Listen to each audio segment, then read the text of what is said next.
কাজে তাদের বুকের তাজা রক্ত আল্লাহর জমিনে ঢেলে দিয়েছে। আমি ইসলামী ছাত্র শিবিরে ঢাকা বিশ্ববিদ্যালয় শাখার প্রতিষ্ঠাতা সভাপতি এটিএম আজহার ইসলাম ভাইয়ের মুক্তি কামনা করছি, যাকে অন্যায়ভাবে দীর্ঘদিন যাবৎ কারাগারে আটক করে রাখা হয়েছে। দোয়া করছি নিজভূমি নির্মম গণহত্যার শিকার মজলুম ফিলিস্তিনবাসীর জন্য, আল্লাহর কাছে তাদের সকলের শাহাদাত কবুলিয়াতের জন্য দোয়া করছি।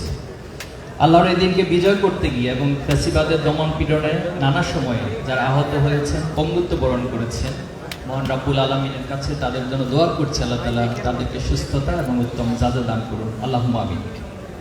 সম্মানিত উপস্থিতি, গত 16টি বছর ছিল আমাদের জন্য এক দীর্ঘ চ্যালেঞ্জিং যাত্রা।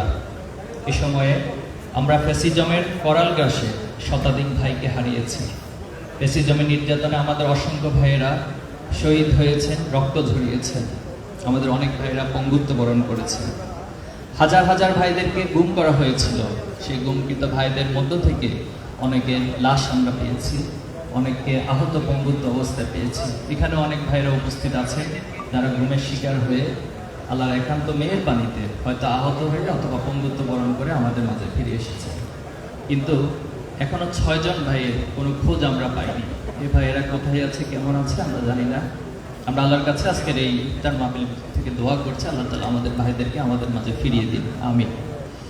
আমাদের জনশক্তিরা সবসময় ক্যাম্পাসে ভীতিকর অবস্থার মধ্য দিয়ে গিয়েছে। গেস্ট রুম এবং র্যাগিং, মানসিক টর্চার, এসব অন্যায়ের শিকার হয়েছেন আমাদের অসংখ্য ভাইয়েরা। এসব দমন পীড়নের কথা আমরা কখনো ভুলতে পারি না। অবশেষে ছাত্র জনতার অভ্যুত্থানের মাধ্যমে আল্লাহ তাআলার পক্ষ থেকে আবাবিলের ছোঁয়ায় এই সমাজে ছাত্র জনতার অভ্যুত্থানের মধ্য দিয়ে এই শ্বাসরুদ্ধকর অবস্থা থেকে মুক্তি পেয়েছে, আলহামদুলিল্লাহ। সে অভ্যুত্থানে ছাত্র শিবিরের জনশক্তিরা ঐতিহাসিক অবদান রেখেছেন। ফ্যাসিজম পতনের আন্দোলনে আমরা আমাদের অবস্থান থেকে ছাত্র জনতার সাথে সর্বোচ্চ সামর্থ্য দিয়ে কাজ করেছি। একটি ইমারত নির্মাণের জন্য অনেক উপকরণের প্রয়োজন হয়। ইমারত নির্মাণে ছোটখাটো সকল উপকরণই গুরুত্বপূর্ণ। কোনো উপকরণকে খাটো করে দেখার সুযোগ নেই। সেই সবগুলো উপকরণের সংমিশ্রণের মধ্য দিয়ে একটি ইমারত নির্মিত হয়ে থাকে। তেমনি জুলাই অভ্যুত্থানেও অনেক স্টেক হোল্ডারের সমন্বিত চেষ্টার মধ্য দিয়ে সফল হয়েছে। এজন্য আমরা বলেছি যে আন্দোলনে একক কোনো মাস্টার মাইন্ড নেই, একক কোনো নেতা নেই। আমরা মনে করি আন্দোলনের ক্রেডিট আমাদের শহীদ এবং আহত ভাইদের। এরপর যারা গাজী হিসেবে এখানে আমাদের সহযোদ্ধারা রয়েছেন, সকলে মিলেই আমরা আমাদের এই সম্মিলিত প্রচেষ্টার মধ্য দিয়ে একটি মুক্তির রাজপথ নির্মাণ করতে পেরেছি। আমরা তাদের সাথে ছিলাম, তারাও আমাদের সাথে ছিল। আমাদের ভাইদের প্রতিটি কন্ট্রিবিউশন মূলত আমাদের আদর্শ এবং মূল্যবোধের বহিঃপ্রকাশ ছিল। এই আন্দোলনে জীবন দেওয়া সকল শহীদদের আমরা ধারণ করার স্বার্থে ইসলামী ছাত্র শিবির নিজস্ব দলীয় শহীদদের তালিকা প্রকাশ না করে এই আন্দোলনের সকল শহীদদের সম্মিলিত তালিকা প্রকাশ করেছি। আমরা এই আন্দোলনে অংশগ্রহণকারী সকলের অবদানকে স্বীকার করি, সম্মান করি। এখন আমাদের কাজ হচ্ছে জুলাইয়ের স্পিরিটকে ধারণ করে নতুন বাংলাদেশ নির্মাণের জন্য যার যার জায়গা থেকে প্রচেষ্টা চালানো। সম্মানিত উপস্থিতি, জুলাই অভ্যুত্থানের স্পিরিটকে ধারণ করে আমরা একটি নতুন বাংলাদেশ বিনির্মাণের জন্য কাজ করছি। বিগত ফ্যাসিস্ট আমলে ছাত্র রাজনীতি নিয়ে শিক্ষার্থীদের মাঝে যে একটি মানসিক ট্রমা তৈরি হয়েছে, সেই ট্রমা কাটিয়ে ওঠা এবং ছাত্র রাজনীতির গুণগত সংস্কার করার জন্য শিক্ষা এবং শিক্ষার্থী বান্ধব হিসেবে প্রতিষ্ঠা করার জন্য আমরা কাজ করে যাচ্ছি। জুলাইয়ের স্পিরিটকে জাগিয়ে রাখার জন্য আমরা জুলাই এক্সিবিশন সহ বিভিন্ন আয়োজন করছি।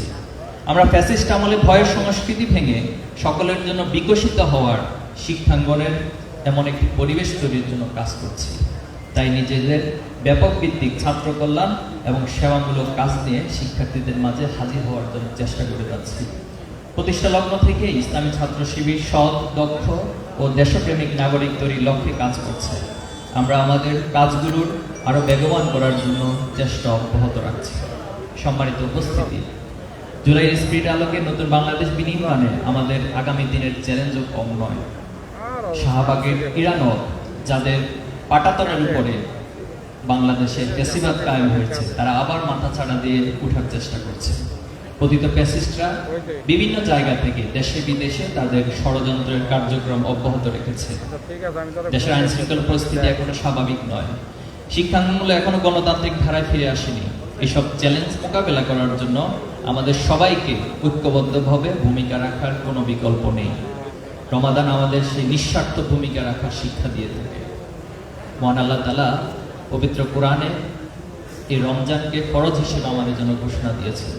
আল্লাহ তাআলা বলেছেন, বিসমিল্লাহির রহমানির রহিম, কুতিবা আলাইকুমুস সিয়াম কামা কুতিবা আলাল লাযিনা মিন ক্বাবলিকুম লাআল্লাকুম তাত্তাকুন। এই রমজানের রোজার মাধ্যমে, সিয়াম সাধনার মাধ্যমে মূলত আমাদের মধ্যে আল্লাহর ভয় তৈরি হবে এবং এই সমাজ, এই রাষ্ট্রকে যারা পরিচালনা করবে তারা যদি আল্লাহর ভয়কে ধারণ করতে পারে, নিজের ব্যক্তির মাঝে এবং সামাজিকভাবে তাকওয়ার পরিবেশ তৈরি করতে পারি, তাহলে আমাদের ন্যায় ইনসাফের সমৃদ্ধ বাংলাদেশ গড়ে তোলা সম্ভব হবে। সম্মানিত উপস্থিতি, ছাত্র শিবির একটি সমৃদ্ধ বাংলাদেশ গড়তে চায়, মেধা ও সততায় সবার বাংলাদেশ গড়তে চায়। সে যাত্রায় আপনারা আমাদেরকে উপদেশ দিয়ে, গাইড করে, আপনাদের দোয়ায় আমাদেরকে সামিল রাখবেন, সেই প্রত্যাশা আমরা আপনাদের কাছে রাখছি। ছাত্র শিবিরের আজকের আয়োজনে আপনাদের শত ব্যস্ততার মাঝেও আমাদেরকে সময় দিয়ে এবং আপনাদের এই গুরুত্বপূর্ণ সময়ের মাধ্যমে আপনারা আমাদের এই আয়োজনে সামিল হয়েছেন। আমরা বিশেষভাবে আপনাদেরকে ধন্যবাদ এবং কৃতজ্ঞতা জ্ঞাপন করছি। সম্মানিত শিক্ষক মণ্ডলী, জাতীয় নেতৃবৃন্দ, ছাত্র নেতৃবৃন্দ, আইনজীবী, আলেম ওলামা, ডাক্তার, ইঞ্জিনিয়ার, সাংবাদিক, কলামিস্ট,